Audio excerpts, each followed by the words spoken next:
Hello friends, मी तुमचा लाडका देवांश आणि आज तुमचा माझ्या या लॉंग व्हिडिओमध्ये खूप खूप स्वागत आहे. तर या व्हिडिओमध्ये मी एक व्हिडिओ घेऊन आलेला आहे ज्यामध्ये बिग बॉस मराठीबद्दल मी गोष्ट करणार आहे की बिग बॉस मराठीमध्ये जे विनर असतात ते कसे म्हणते स्वतःच्या मनाने कसे निवडले जातात. असं म्हटलं जातं की वोटिंग्स करून जे असतात ते विनर बनतात, बट रियालिटी तशी नाही आहे. रियालिटी बिग बॉस जसं बिग बॉसला जो विनर बनवायचा असतो तोच दाखवायचा असतो. आता जर आपण गोष्ट एक बघितली की तन्वी जी आहे ती विनर झालेली आहे.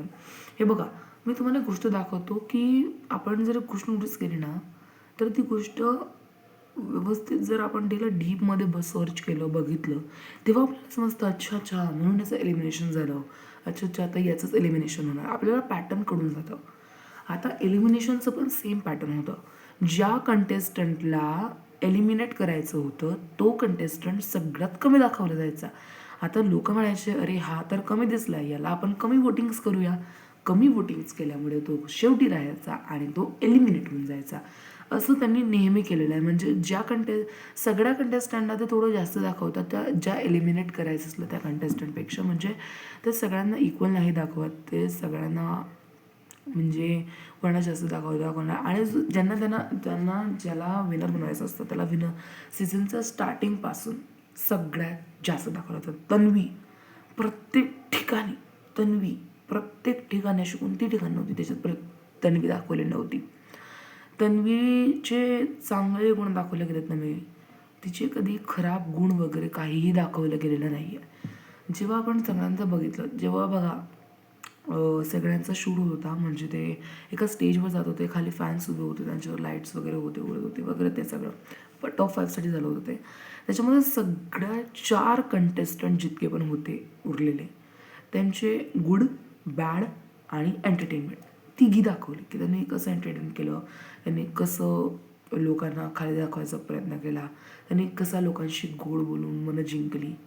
पण तन्वीचं फक्त काय दाखवलं, एंटरटेनमेंट आणि तिचा चांगलापणा, तिचा गोडपणा. पण तिने जे खाणं बोललेलं आहे, तिचं जे हे आहे ते त्याच्यात दाखवलेलंच नाही.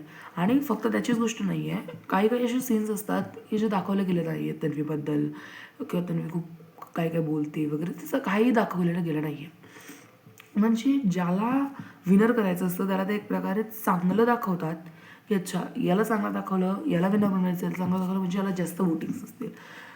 पहिले तन्वीला खूप जास्त सपोर्ट होता, पण नंतर तन्वीचा सपोर्ट कमी झाला कारण तिने एक लाईन बोलली खोटारडेपणावर की आता घरात फक्त रेवा गौरा सेलिब्रेट झाली तर ते बोलले की घरात फक्त खोटारडेपणा उरलेला आहे आणि माझ्या मोठ्या मनाची, माझ्या लाडक्या मनाची मुलगी ही आता घराबाहेर जाते, असं ती काहीतरी बोलली होती. सो त्यामुळे तिचा जो आहे तो ग्राफ खाली गेलेला आहे. आणि मला असं कुठंतरी वाटतं की बरोबरच झालं की तिचा जो आहे तो ग्राफ गेलेला. बट आता बिग बॉसला ज्याला बनवायचं असतं तो बनवतात, सो आपण त्याला काही करू शकत नाही.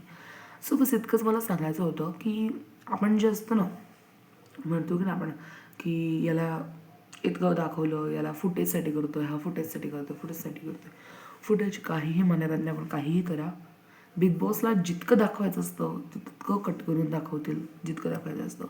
मी ओंकार राऊत जो होता एक कंटेस्टंट एलिमेंट झाला, त्याचा जेव्हा मी व्हिडिओ बघितला तर त्याचा जो इंटरव्ह्यूचा व्हिडिओ होता त्यामध्ये त्याने सांगितलं की माझ्या खूप क्लिप्स ज्या होत्या त्या कापल्या गेल्या. म्हणजे तो जितका बोलायचा, ज्या पद्धतीने बोलायचा, कारण 24 आपण बोलणार नाही तर कसं काय जमेल आपल्याला. आणि एकाच लोकांसोबत म्हणजे ते तर आपल्याला बोलत जायचं ना, माणूस बोलेल ना, असं नाही की माणूस कधी शांत राहणार. ओंकार राऊत बोलत होता, बट त्याला नाही दाखवायचं होतं, त्याला दाखवलं गेलं नाही आहे. सेम थिंग अशीच झाली.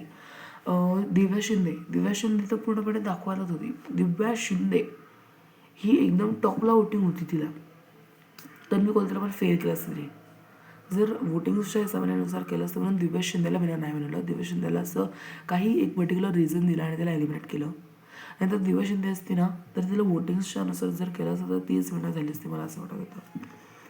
बट काय माहिती, कारण कधी ग्राफ चेंज होतो गेमचा, कधी अनुष्ठी खाली गेली, तन्वी खाली गेली, ग्राफवरती गेलं वगैरे वगैरे. सो आपण काही करू शकत नाही, आपण म्हणू शकत नाही काही. बट मी जो आतापर्यंत पॅटर्न नोटीस केला आहे की ज्याला एलिमिनेट करायचं असतं त्याला खूप कमी दाखवलं जातं आणि ज्याला विनर बनवायचं असतं त्याला खूप गुड बुक्समध्ये ठेवलं जातं. प्रत्येक महाराष्ट्रीयन परिवाराच्या पूर्ण त्या गुड बुक्समध्ये ठेवलं जातं. सो मला असं वाटतं की नाही, बिग बॉस हा एक स्क्रिप्टेड शो आहे. नाही स्क्रिप्टेडमध्ये त्यांना स्क्रिप्ट वगैरे काही दिले जात नाही, पण ते सगळं बिग बॉसच्या मनावरच होतं स्क्रिप्ट. हो, तुम्ही कट करा क्लिप, तुम्ही पूर्ण 24 तास नाही दाखवू शकत, तुम्हाला 1 तास दाखवायचं आहे, पण तुम्ही सगळ्यांचं इक्वल दाखवा. तुम्ही ज्याला विनर बनवायचं तर जास्त, ज्याला एलिमिनेट करायचं तर कमी, कोणाला जास्त कोणाला कमी, याचं खेळ कमी वगैरे वगैरे प्रत्येकाला दाखवा. जो काही तो बोलला, कसंही बोलला त्याला दाखवा ना. आज ती गोष्ट जी महाराष्ट्राला दाखवू शकत नाही, जसं की त्याने शिवेगाळ वगैरे केला, ती वस्तू तुम्ही दाखवा, नको दाखवा. हो, तुम्ही बरोबर आहात, बट अशी गोष्ट जी लोकांना भावेल तीही तुम्ही दाखवत नाही आहे. सो ही चुकीची गोष्ट आहे. सो त्यामुळे मला कुठेतरी असं वाटतं की बिग बॉस हा स्क्रिप्टेड शो आहे. आणि बस आज इतकंच. आणि जर तुम्ही आतापर्यंत सबस्क्राईब केलं असेल तर सबस्क्राईब करून घ्या. काही मला 100 सबस्क्राईब करायचं आहे. 100 सबस्क्रायबर कंप्लीट करायचे आहे महिन्याच्या शेवटपर्यंत. सो जय महाराष्ट्र.